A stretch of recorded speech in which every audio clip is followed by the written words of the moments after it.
As we all know, we're in Parshat Midbar. One of the interesting things that happens here is the Jews are told how to set up the camp. They're given basically the rudiments of government. We're in the wilderness. We have Moshe as our leader.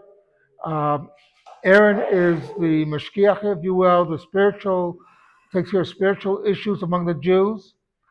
What do we have to have all these rules about how to set up a government? We have a real government, so to speak, with Moshe leading. We don't need these rules. We'll make up the rules when we get to the land. And that's the point. Excuse me. That's the point of it all.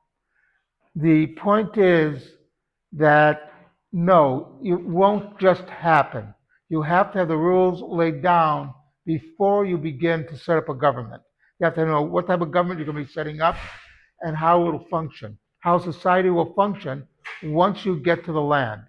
Remember, the entire time in Sinai, it's preparation for the real job of being in the land of Israel. So God is basically getting us to be ready. And a proof that you need a something set up. You know, there are four revolutions in the modern period that sort of set the tone. There's the the Glorious Revolution of 1688 in Britain, where they set up the rules as to how Parliament should function, basically, and that the king is not an absolute authority, the king cannot dissolve Parliament without due cause. Parliament has to meet at least once a year. The American Revolution, that during it we had the Articles of Confederation, which was laid down actually before, almost at the same time as the Declaration of Independence. Okay, we're going to become independent. What is our government going to be? Uh, then you have the French and the Russian revolutions, where they set things up after the revolutions. And we all know they both turned out to be pretty bad. Yes, really. Russian Revolution turned out to be a mess, to put it nicely. Not in an, well, reminds me of the old joke of what's the difference between an optimist and a pessimist? A pessimist says it can't get any worse.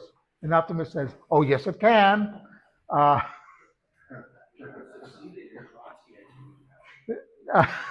no, Trotsky was not that good of a guy. Anyway, the point of it being, what God is saying is before you go into the land to take it over, you have to have a viable government, a viable society, have the rules laid down.